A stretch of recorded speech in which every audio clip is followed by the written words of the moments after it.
How's it going? Rob Magao, McKeegan, Manchester Brazilian Jiu-Jitsu. And we're going to go over a scenario where if someone was to grab you by the wrist, it's pretty common in attacks around the country over the years, and I've seen that firsthand as a police officer. You could be out walking, you could be at a store, at a gas station, any kind of a transitional space where someone may be in the area and grab onto you and try to remove you from that area, okay? So once someone grabs you by the wrist, obviously you don't want to get to that point if possible. Using other methods to stay your distance and keeping aware of your surroundings might prevent this. But let's just say they have your wrist and he's going to start to pull me. If I don't get it into what's referred as base, I'm top heavy, it's easy for him to pull me off balance and drag me wherever he wants to go, okay? But if I can drop into what's referred to as base and he goes to pull and I lower myself, okay? I don't hang backwards and then he lets go and I fall. I literally lower myself and almost like I'm on a surfboard.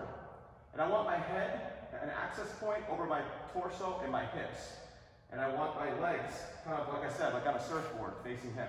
And now when he pulls, if my upper body starts to shift, as he continues to go back, I just adjust my front foot until I catch that position. And now he pulls, I'm kind of locked in base, okay? So we'll do it again. Grabs onto my wrist, pulls me, I get in base, and I'm right here. What I don't want to do is allow him to pull and try to do base this way. That's no good, okay? So it's the same arm to the front leg. As he pulls, I drop into that base.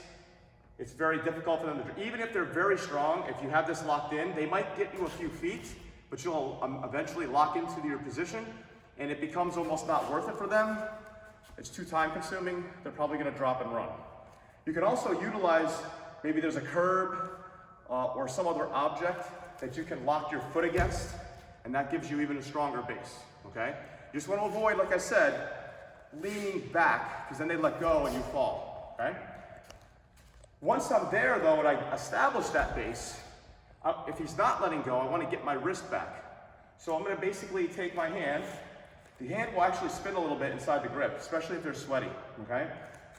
And I rotate so my thumb is up, okay? Go ahead, grab on. I rotate till keep tight. I rotate till my thumb is up. My hand reaches across and I grab like a stiff shift, and I pull and I drive my elbow in, and then I release, okay? So he grabs on. First thing I do is get my base as he pulls me. Once I'm in that base, I reach across, grab my fist, I make a fist with my hand, grab my fist, and I lift my arm back. From that point, you would reestablish where you can go and escape the position, okay? Just like they can pull you, they can also push you. So maybe there's a door behind me, they're trying to push me into a building or something. I want to use the same type of base, but only in reverse. So as he pushes me, I'm going to drop into base, but I'm using my shoulder almost like I'm shouldering a door, okay? And my back foot now, that leg becomes the more important one. In the first one, when he pulls, this leg is the real brace. When he pushes, I shift. And now this becomes the brace. I'm still in line here.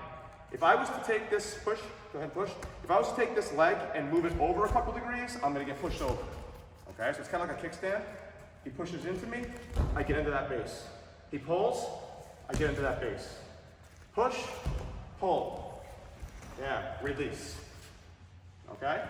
So pretty simple concept, does take some practice like anything else. Let me know if you have any questions.